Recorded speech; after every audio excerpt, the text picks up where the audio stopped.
Em dic Montse Colomer, soc coreògrafa, he estat mestra i darrerament faig bastant d'intèrpret. La meva relació amb la companyia o amb l'escola ve a través d'en Miquel. El Miquel el vaig conèixer, el Miquel Agell, fa uns quants anys, i el vaig conèixer en una situació molt especial, perquè el vaig conèixer fent un programa de televisió i jo he fet televisió també com a coreògrafa, però no molt, no? I llavors vaig tenir la sort de conèixer-lo amb ell i a través dels anys ens hem anat trobant. M'agrada molt la idea d'escola i companyia perquè des de la dansa, no? Jo sempre reivindico que fins que la dansa o el teatre o la música, que ja hi és bastant, no estigui dintre del fet escolar, doncs no tirarem endavant, perquè jo ja tinc una edat i ja porto molts anys reclamant des de l'Associació de Professionals de la Dansa, per exemple, de Catalunya, que vaig ser fundadora i presidenta durant 8 anys, ja ho dèiem això als anys 80, i casa que és un país que va molt lent, no? I llavors totes aquestes iniciatives, si no les porta gent des del privat, encara no estan en el teixit ni cultural ni polític, no? Que això és el que jo encara... Bueno, ja estic una mica cansada, però sempre intento el discurs, sisplau, feu teatre, feu dansa a les escoles. I va arribar un dia doncs, que em van dir: vols coreografiar aquesta peça? I vaig dir, d'acord, perquè com que ja ens coneixíem, doncs, doncs ara ens coneixerem, diguéssim, amb la faceta de coreògrafa companyia. A mi les companyies que fan creació doncs, també m'interessen, perquè jo, a part de la dansa, vaig estar uns anys amb comediants. La companyia de teatre de carrer, bàsicament, però també he fet espectacles de sala, però clar, és una companyia de creació, no? Com de Goll de Bom, com les d'aquella època, la Fura dels Baus, no? Que eren companyies doncs, que deien anem a fer el que nosaltres volem fer, no? I llavors es començava, es triava una idea i llavors es començava a posar l'engranatge en marxa, que és la mateixa idea doncs, de la companyia, no?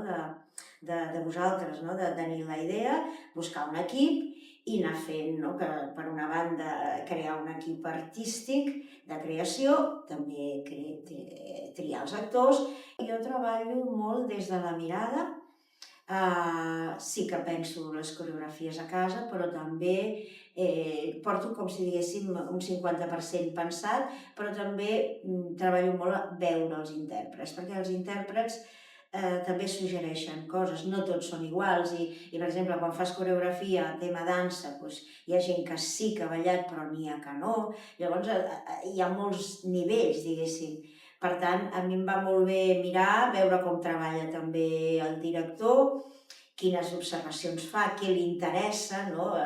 Clar, jo amb en Miquel no hi havia treballat mai així, llavors també m'interessava veure com ell gestionava la part teatral, perquè de vegades per una qüestió de temps se separen els assajos, no? Hi ha els assajos de coreografia, els assajos d'escena, però a mi sempre m'agrada també veure una mica què es fa a l'escena perquè no quedi la coreografia tan fora del que està tramant el director, no?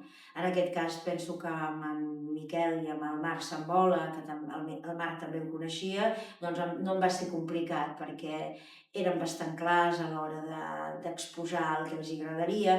El Miquel sempre va ser-hi i si hi havia alguna cosa que no funcionava en parlàvem.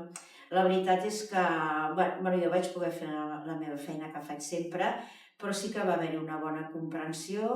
Jo crec que és molt important i això em ve de la meva família, no?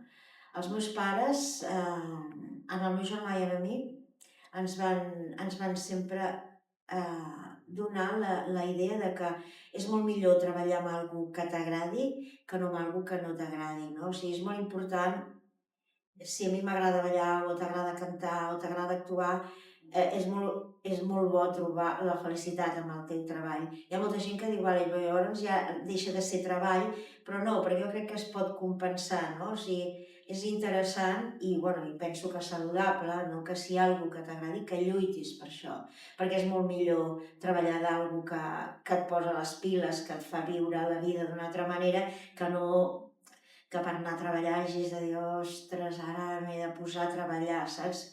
Tot i que el món de l'escena és cansat, perquè és molta entrega, són moltes hores i de vegades les compensacions no són equilibrades, però jo crec que és importantíssim fer el que a tu t'agrada.